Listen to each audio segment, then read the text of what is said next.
Hey everybody, this is Beagle3280. Welcome you guys to a little announcement video. So if you guys don't know what this is Super Smash Draft. We are doing version 2 here soon. Here on the screen I have Smash Remix playing in the background. If you don't know what Smash Remix is, it's Super Smash Bros. 64, but with a bunch of extra content that's community-wide. Really neat mod. I just downloaded it today to play it because I saw Conker, and he is one of my favorite like N64 era characters. So I had to like play it, see how he played. Anyways, so if you don't know how Super Smash Draft works, I'm gonna go through the entirety of the rule set here, just to tell you guys how it goes, so you guys get a good understanding. And if there's any like confusion, every episode in version 2 will be in the description down below, and all the episodes will be uploaded to the Pound Pals channel, which is where this video is going to. So if you guys haven't seen my main channel, go ahead and check the description for that as well. So how to play. So Super Smash Draft, similar to a GM mode from the WWE 2K games, or think of it kind of like New Legacy Stable Wars. You need Super Smash Bros, other players besides yourself. Turn order, turn the CPUs up to maximum, pick your characters, and have them duke it out. So the way that we usually did it before was that we would all pick characters, and then we'd do a round, and then we have a results screen after and whatever. From the editing style in version 2, I'm going to be going back and putting in like the totals added up from every round previous to it, and having all the picks shown before the action. And if any kind of like rule changes come up in the short time of like the next video, aside from being in the description, I will also flash them on the screen, not take up any kind of way for the action. Like in the beginning part where we're all just shooting the shit, you'll probably see some like kind of text on screen for it. So there's like 3 different ways you can handle battles, which would be timed battles, stock battles, or stamina. We usually do stock battles because that seems to be the more fair bit of it to us, because it's a little annoying that would be a little annoying if we did like, one stock or one chance and they just, die. you know? And then you have to go off on how you want to keep score, which you can do this by points based on the amount of kills that you made in a time battle. They could be based off of the amount of kills that you got from the stock battle, which is what we do. Like we take up the amount of points that a person made through stock kills, and we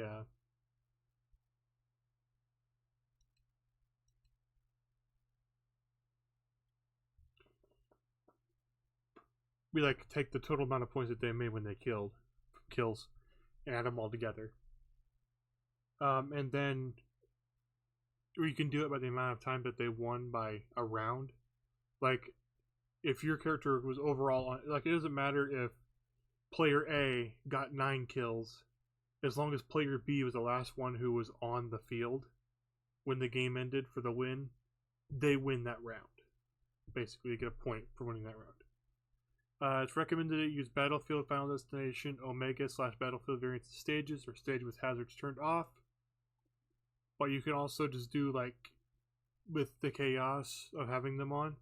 Just if there's a bullshit way that somebody's going to lose a stock, I want to try to keep it as fair as possible by turning off the stage hazards and stuff.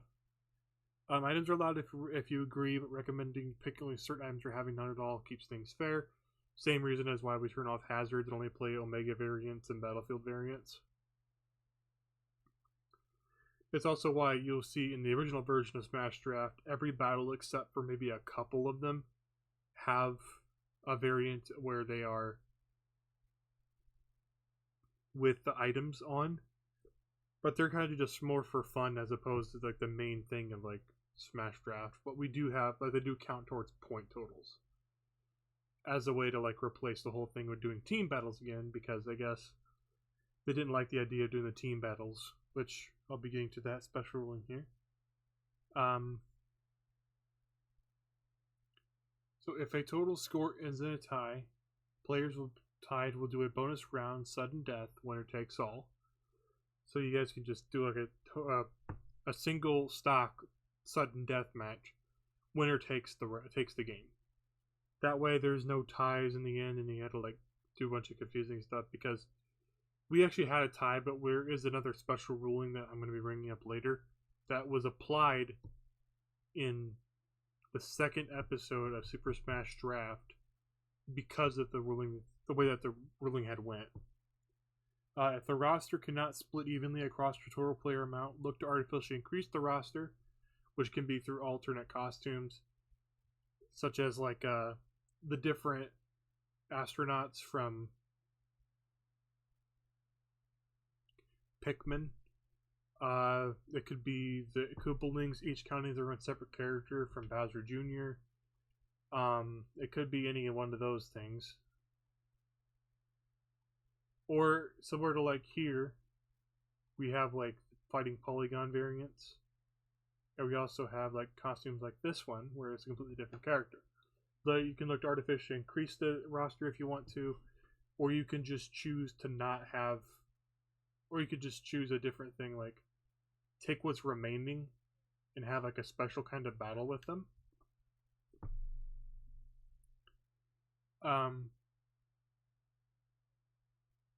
Yeah. You can either make them all like alt costumes to artificially increase, or you can just drop down the amount to make them even amongst your teams. Sort of like what we did, like when we did in the first round, we did on Smash 64. Everyone got 3 picks. Then we went back and took those 3 picks and did team battles with items on, and winners were decided, or like we took the totals amount of points per team battles and stuff like that and added together. Or drop characters that can make an even amount to have team battles with them, and have team battles with them. So basically, if you have a roster of 25 with 4 players, actually no, that's not a good amount. Okay, let's say that like there's like 3 characters left over, and you like will use the whole roster except for those 3 characters. You can set up a team battle between 2 of those characters on a team. Like 2 characters represent one of your like opposing teams, and then one of the character does that, and then you just do like all costumes that are of the different color for the team, and you just add points together that way. In team battle, the points are given to both teammates as collective amount and not separate amounts per player. So basically, if player A's team had Link and Zelda combined made 6 kills, or doing that by that how you score points, those 6 points are going to be added to both of the player on Zelda and Link's teams, as opposed to just giving each of them, what their respective totals would be. If you only need to drop 1 character to make an even distribution, do a bonus round which players pick an alternate costume of the character and have them all duel. This is also in round 2 of Smash Draft version 1. You guys can go check out where we did it with Luigi. Basically, everybody got a different alternate costume version of Luigi to keep track of, and they had to score points based on that kind of thing. And you guys get the point there. You can have all matches be team battles. Either all teams stay or all teams pick separate characters and teammates and shift every turn. So basically, you can have it to where it's sort of like 2 players band together to pick out their teams collectively, and you can have them shift every game. You can have them shift teammates every single round, or you can just have them all just be one team all the time. It's entirely up to you. So now for that special ruling I kept alluding to from version 1, it was the Blue Skies clause.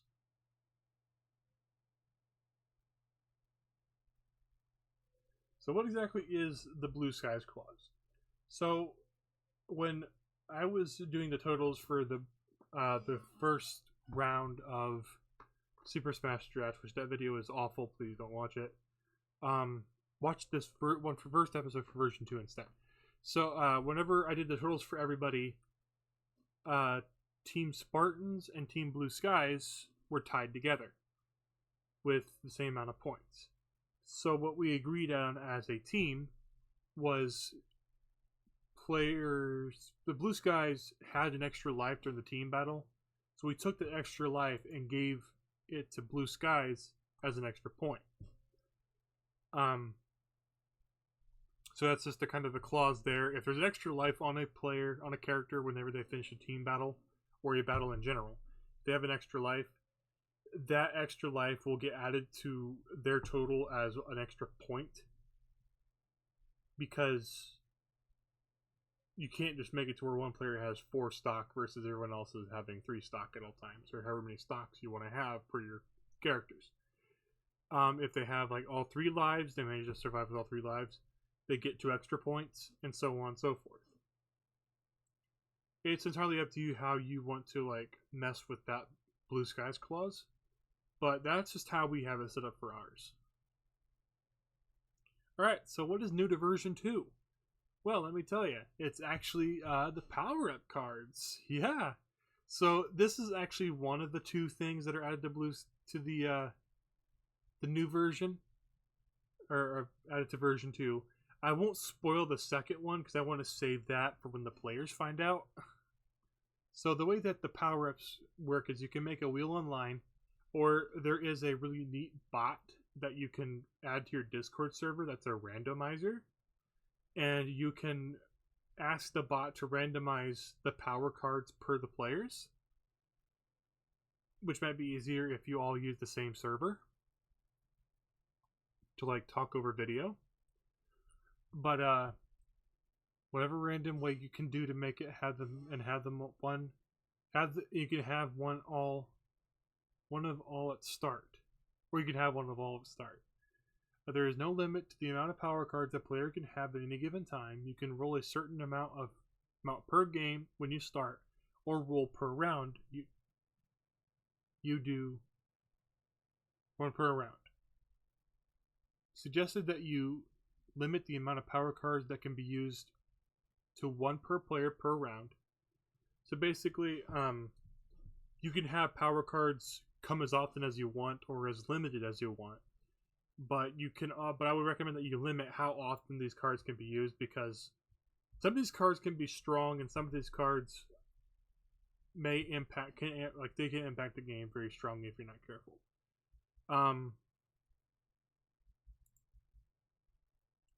So let's go ahead and look at what the power cards are for Smash Draft version 2.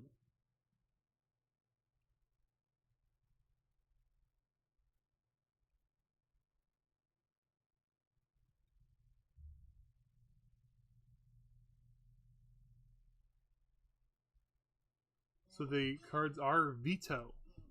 With Veto, you can just tell a player, no, you're not having that character.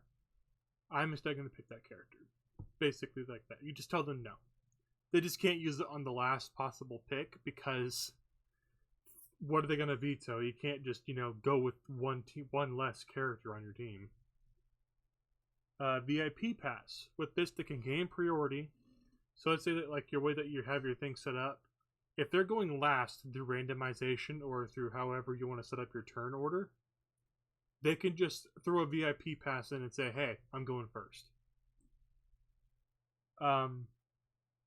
If a player wants to redo a round, you can play the Necromancy card, which will just pick a fallen character of yours, or just take the round that you did previously and redo it again. It could be used the first turn, it could be used the last turn.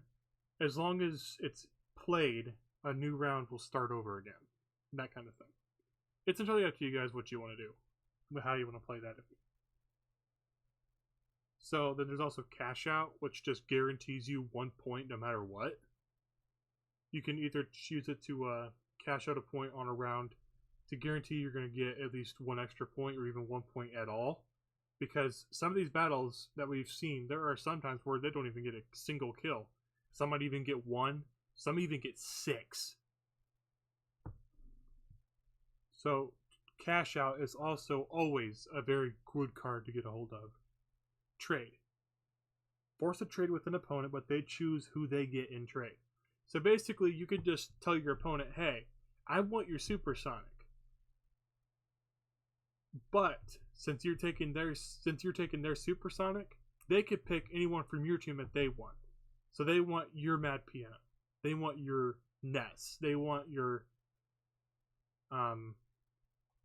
Marth, Ike, whatever. When you forcibly take a character from them, they can pick what they want from you. Think of it kind of like exchange from Yu-Gi-Oh! So gimmick match. You can enforce a gimmick match, which could be an 8-player battle, which is only on the Wii U and Switch versions. You can enforce a team battle, so you could just pick your own teammate when you play the card and get everything ready for that team battle there. Or you can only have it force a battle with an item on, and only a certain item or items that you want to have on. So an only Pokeballs match, an only Heart Containers match. That would be boring as hell match, honestly. With just item card, or just the just hearts on, because all the hearts, all they do is recover health. Next up, we have the not the interim. I was gonna say there was a power card originally called the interim host. But I'm gonna be scrapping that card because it's not a very good card, honestly.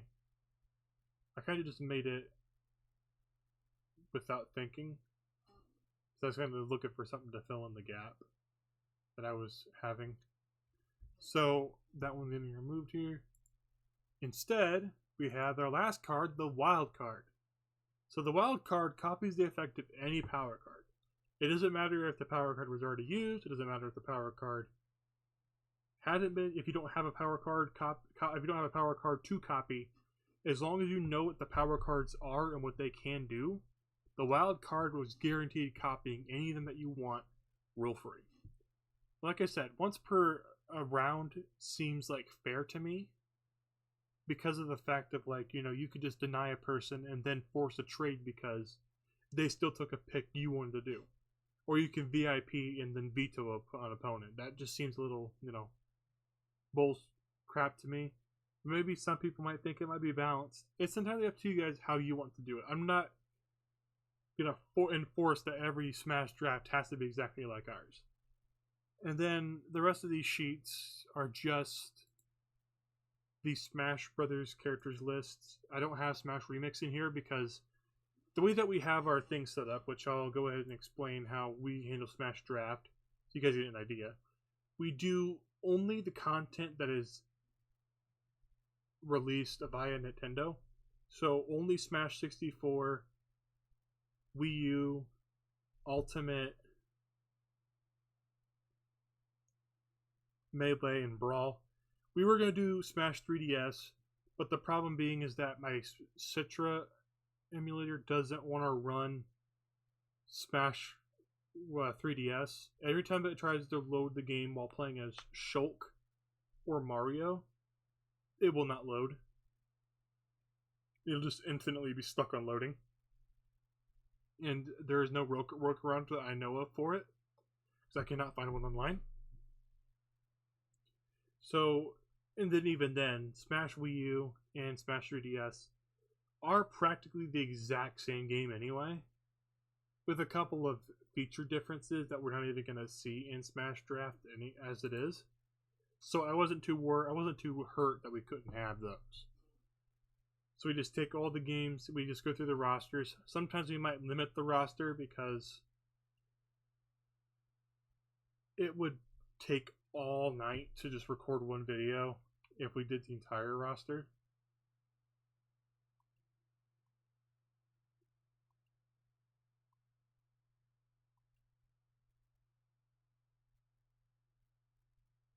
There's that, and if we did the fan games like Smash Remix and Smash Infinite, Project M, or Super Smash Flash, it would take way too long, and I just want to get through I want to dedicate a week of September just to these games. And it's a lot easier to dedicate a lot of that time when you only have 4 games to manage, 5 games to manage. So it's no offense to anyone who makes these fan games, because I know you guys really do bust your ears to make something amazing. But yeah, that's all I have to talk about for Super Smash Draft version 2, and I hope that you guys will enjoy this when we premiere this in September, which you guys will see this video around August 31st to September 1st.